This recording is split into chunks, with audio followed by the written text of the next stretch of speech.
इस स्थिति में 10 से 30 सेकंड तक रहें। यह समतल पैर से बचाता है, पिंडलियों, जांघों तथा कमर की मांसपेशियों को मजबूती प्रदान करता है और मेरुदंड को लचीला बनाता है।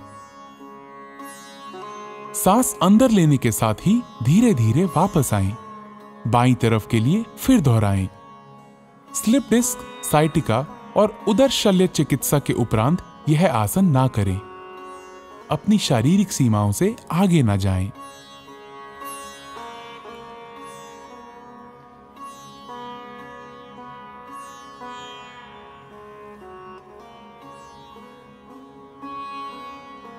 भद्रासन। आइए अब बैठने वाली मुद्राओं के लिए तैयार हों। भद्र का अर्थ है दृढ़। पांवों को सामने की तरफ फैलाकर सीधे बैठें। हाथों को कूल्हों के पास रखें। ये दंड आसन है।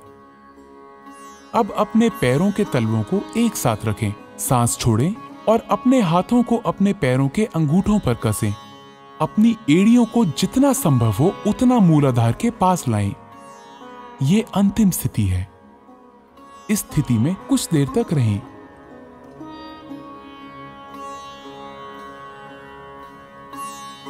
भद्रासन शरीर को दृढ़ रखता है और मस्तिष्क को स्थिर करता है।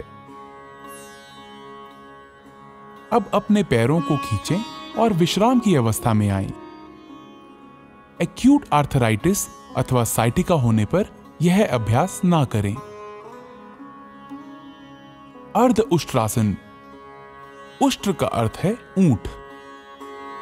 दंडासन में आएं। अपने पैर मोड़ें और एड़ियों पर बैठ जाएं। जांघों को पास पास रखें और पैरों के अंगूठे एक दूसरे को स्पर्श कर रहे हों। हाथों को घुटने पर रखें। यह वज्र आसन है। आइए अब अर्ध उष्ट्रासन प्रारंभ करें। सांस भीतर लें, उठें और अपने घुटनों के बल खड़े हों। सांस छोड़ें। अपनी हथेलियों को कूल्हों पर इस प्रकार रखें कि उंगलियां नीचे की ओर रहें। कोहनियों और कंधों को समानांतर रखें। सिर पीछे झुकाएं और गर्दन की मांसपेशियों को खींचें। सांस भीतर लें और धड़ को उतना पीछे झुकाएं जितना आसानी से झुक सके। सांस छोड़ें और विश्राम करें। यह अंतिम मुद्रा है।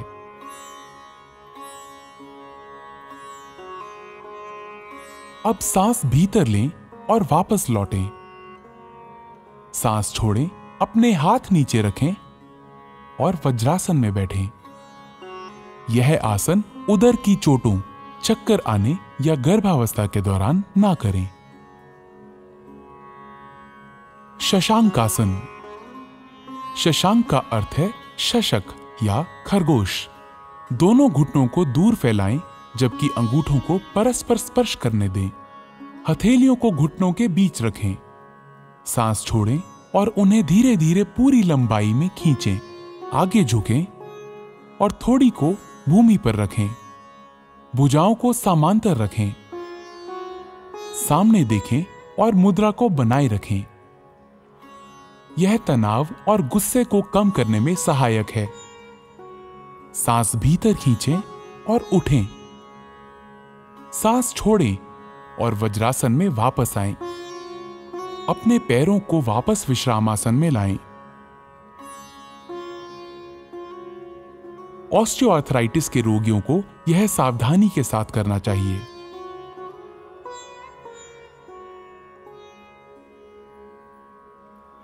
वक्रासन। वक्र का अर्थ है टेढ़ा या मुड़ा हुआ। दाहिनी टांग को मोड़ें और दाहिने पैर को बाएं घुटने के साथ रखें। बाईं भुजा को दाहिने घुटने पर लपेटें और हथेली को दाहिने पैर के पास रखें। सांस छोड़ें। शरीर तथा गर्दन को दाहिनी तरफ मोड़ें। इस मुद्रा में आराम से रहें। अपना सर आगे घुमाएं। सांस छोड़ते हुए अपने हाथ बाहर निकालें। पैरों को सीधा फैलाएं। अब वापस आएं और विश्राम आसन में विश्राम करें। यह आसन मेरुदंड के लचीलेपन को बढ़ाता है। यह कब्ज तथा अपच दूर करने और मधुमेह के प्रबंधन में सहायक है। इसे दूसरी तरफ के लिए दोहराएं।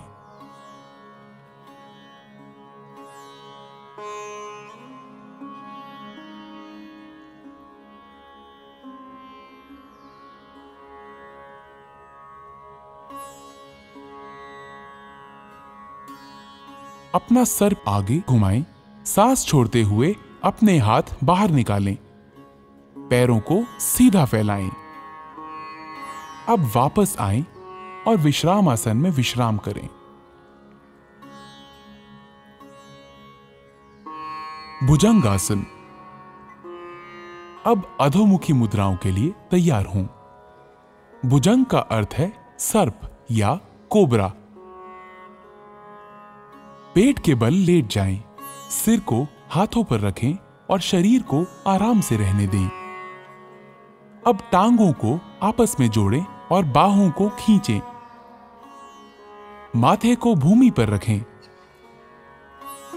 अब अपनी हथेलियों को छाती के पास रखें और कोहनियों को उठाएं। सांस भीतर लें और थोड़ी तथा नाभि के हिस्से तक छाती को ऊपर उठाएं। यह भुजंगासन है। यह आसन तनाव के प्रबंधन के लिए सर्वोत्तम है। यह पीठ दर्द तथा श्वास संबंधी समस्याओं से निपटने में सहायक है। सांस छोड़ें, अपने माथे को भूमि पर रहने दें तथा बाहों को खींचें। अपनी टांगें फैलाएं, हथेलियां ऊंची करें तथा अपने सर को हथेलियों पर रखें और आराम करें। शलभासन। शलभ का अर्थ है पतंगा या टिड्डा। पेट के बल लेट जाएं, टांगे आपस में जोड़ लें। थोड़ी को भूमि पर रखें। दोनों हाथ शरीर के किनारे ऐसे रखें कि हथेलियां ऊपर की ओर हों। सांस भीतर लें। अपनी टांगों को भूमि से उतना ऊपर उठाएं जितना आप बिना घुटनों को मोड़े हुए उठा सकें। बाहों और टांगों को इस तरह फैलाएं कि शरीर आसानी से भूमि से ऊपर उठ जाए। इस स्थिति में आराम से रहें। यह आसन साइटिका तथा पीठ के निचले हिस्से के दर्द में राहत देता है। यह कूल्हे की मांसपेशियों को आकार देता है। अब सांस छोड़ें, टांगों को नीचे भूमि की ओर ले आएं। अपनी बाहें निकालें और भूमि पर विश्राम करें। हृदय रोगियों को यह मुद्रा नहीं करनी चाहिए। मकर आसन। मकर का अर्थ है मगरमच्छ। पेट के बल इस प्रकार लेट जाएं कि टांगे एक दूसरे से दूर हों तथा पैर बाहर की ओर हों। दोनों बाहें मोड़ लें तथा दाहिने हाथ को बाएं हाथ पर रखें। अपने सिर को हाथों पर रख लें। आराम करें। यह मकर आसन है।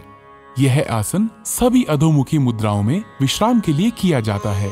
यह पीठ के निचले हिस्से को आराम पहुंचाता है। अब हम चलते हैं सेतु बंधासन। ऊर्ध्वमुखी या पीठ के बल लेटकर की जाने वाली मुद्राओं की ओर। सेतु बंध का अर्थ है पुल बनाना। टांगों को आपस में जोड़ें, बाहों को शरीर के किनारे रखें। दोनों टांगों को घुटनों पर मोड़ें और एड़ियों को नितंबों के पास ले जाएं। दोनों एड़ियों को कसकर पकड़ें। सांस भीतर लें। धीरे धीरे नितंबों तथा धड़ को पुल बनाने के लिए उतना ऊंचा उठाएं जितना आप उठा सकते हैं। आराम से रहें। यही अंतिम मुद्रा है। यह आसन अवसाद तथा व्यग्रता से मुक्ति देता है।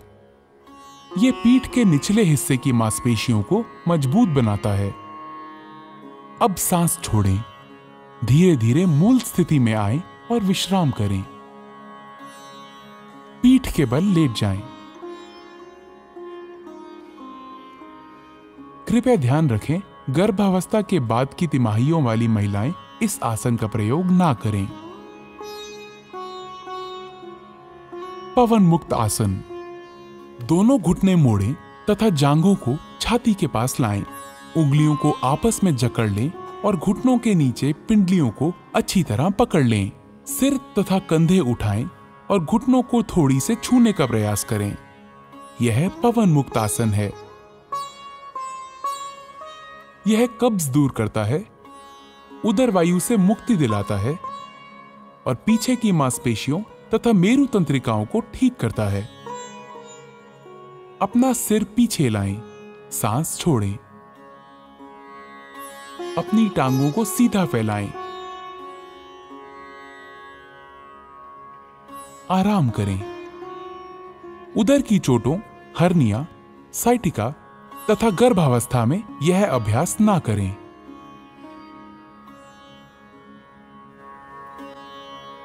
शवासन। शव का अर्थ है मृत शरीर। यह आसन संपूर्ण विश्राम के लिए किया जाता है। अपनी भुजाओं और टांगों को फैलाकर आराम से पीठ के बल लेट जाएं। हथेलियां ऊपर की ओर हों। आंखें बंद कर लें। पूरे शरीर को जागृत भाव से विश्राम दें। प्राकृतिक श्वास से परिचित हों। इसे लयबद्ध और धीमा होने दें। ताजगीपूर्ण और निश्चिंतता की अनुभूति होने तक इस अवस्था में रहें। यह आसन सभी प्रकार के तनावों से मुक्ति देता है और शरीर तथा मस्तिष्क दोनों को विश्राम देता है।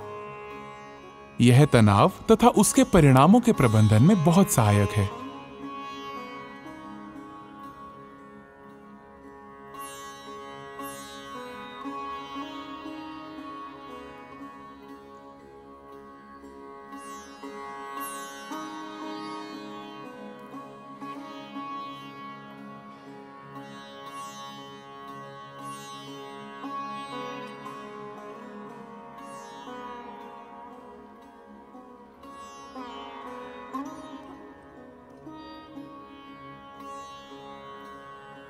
कपालभाति।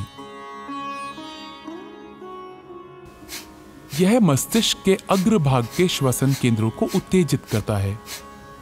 ध्यान की किसी भी मुद्रा में बैठ जाएं। आंखें बंद करें और पूरे शरीर को विश्राम दें।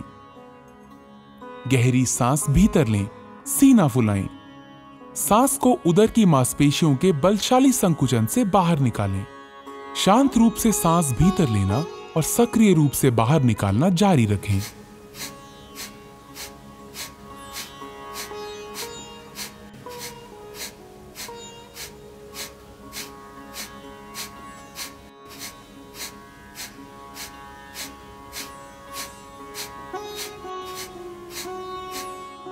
फिर एक गहरी सांस लें, धीरे धीरे बाहर निकालें और विश्राम लें।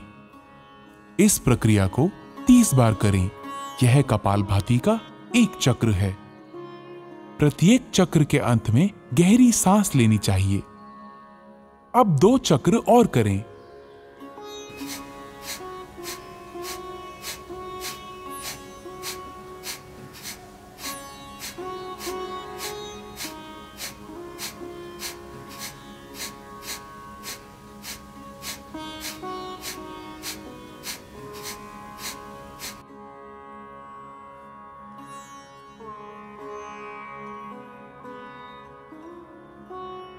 कपालभाति सामने की वायु नलिकाओं को स्वच्छ करता है। इससे कफ संबंधी समस्याओं के निदान में सहायता मिलती है। यह ठंड, राइनाइटिस, साइनोसाइटिस, अस्थमा तथा श्वास संबंधी रोगों के उपचार में सहायक है। कृपया ध्यान रखें, हृदय संबंधी परेशानियों, उच्च रक्तचाप, चक्कर आना, माइग्रेन, स्ट्रोक, हर्निया तथा गैस्ट्रिक अल्सर होने पर इसका अभ्यास ना करें। प्राणायाम। नाड़ी शोधन या अनुलोम विलोम प्राणायाम। क्रमशः बाएं तथा दाएं नासिका छिद्रों से सांस लेना है। ध्यान की मुद्रा में बैठ जाएं। मेरुदंड सीधा रखें, सिर ऊंचा तथा आंखें बंद हों। शरीर को कुछ गहरी सांसें लेकर आराम की स्थिति में लाएं।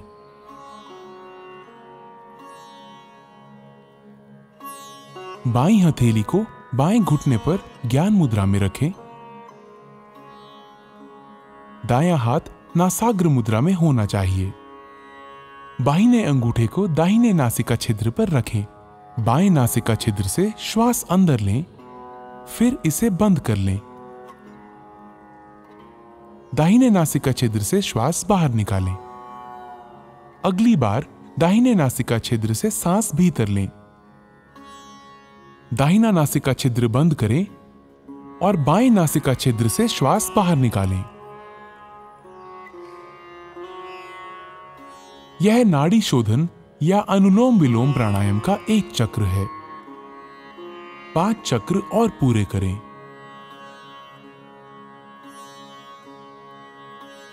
जो अनुलोम विलोम प्राणायाम प्रारंभ करने वाले नए लोग हैं, उनके लिए श्वास अंदर खींचने और बाहर करने का समय समान होना चाहिए। धीरे धीरे इनके समय का अनुपात बढ़ाकर 1:2 करना चाहिए।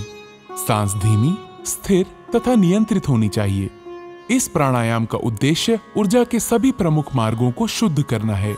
ये पूरे शरीर को पोषित करता है। ये चित्त को शांत करता है और एकाग्रता बढ़ाने में सहायता देता है। ये प्राण शक्ति बढ़ाता है और तनाव तथा व्यग्रता के स्तर को कम करता है। ये कफ संबंधी दोषों का भी निवारण करता है।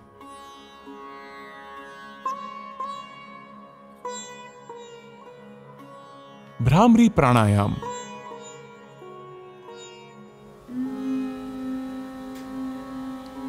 भ्रमर भौरे को कहते हैं।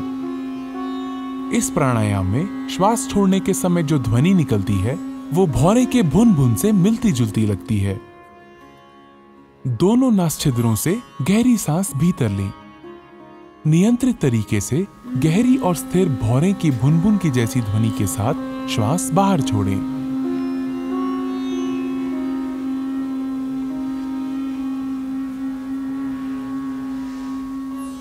यह भ्रामरी प्राणायाम का एक चक्र है। 2 बार और दोहराएं।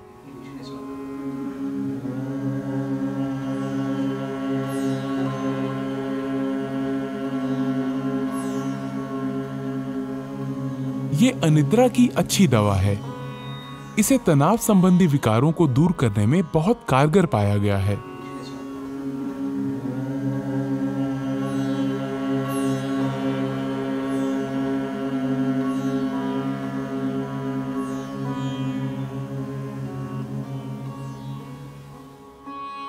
अब भ्रामरी को षण्मुखी मुद्रा में करें। अपने कानों को अंगूठों से बंद कर लें। अब तर्जनी को अपनी आंख पर, मध्यमा को नासापुटों पर तथा अनामिका और कनिष्ठिका उंगलियों को अपने होठों पर रखें।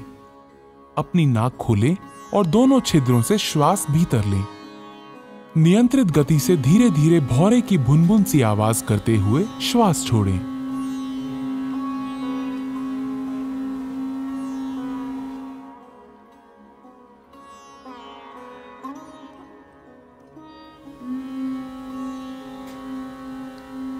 यह एकाग्रता और ध्यान के प्रारंभ के लिए तैयारी करने का प्राणायाम है।